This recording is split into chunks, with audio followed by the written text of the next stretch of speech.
Bastia est donc une nouvelle fois sanctionné.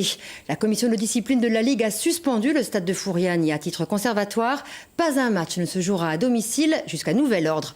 En signe de protestation, un de ses dirigeants du SCB a entamé une grève de la faim. Solange Graziani, Paul-Antoine Franceschi. La nouvelle est tombée comme un coup près. Joseph Bonavite, dirigeant du club et bénévole depuis une trentaine d'années, est excédé. En privant le SCB de matchs à domicile, c'est l'avenir du club en Ligue 1 qui est menacé. Je vais faire une grève de la faim, j'ai commencé depuis ce matin, tant que la Ligue nationale de football n'aura pas pris une décision de lever cette sanction. Moi, je veux que notre match de Nancy, où il y a la survie de notre club, puisse se jouer comme prévu le 22 décembre. La rencontre contre l'OM s'est jouée avant-hier soir à huis clos. Les supporters bastiens ont assisté au match par le biais d'un écran géant. Manifestement, la commission de discipline de la Ligue de football professionnel n'a pas apprécié cette initiative.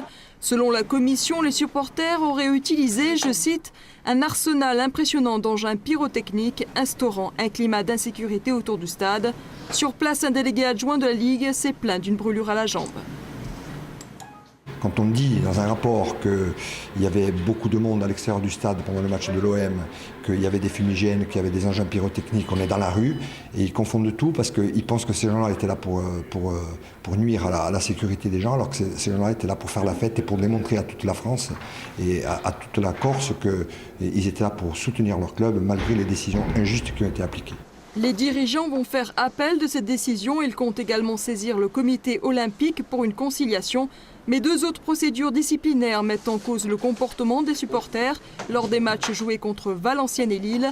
Les sanctions sportives et financières de toutes ces affaires entravent le bon fonctionnement du club et pourraient le mener jusqu'à sa perte. Symbole de cette descente aux enfers, une pelouse qui n'en finit pas de s'étioler.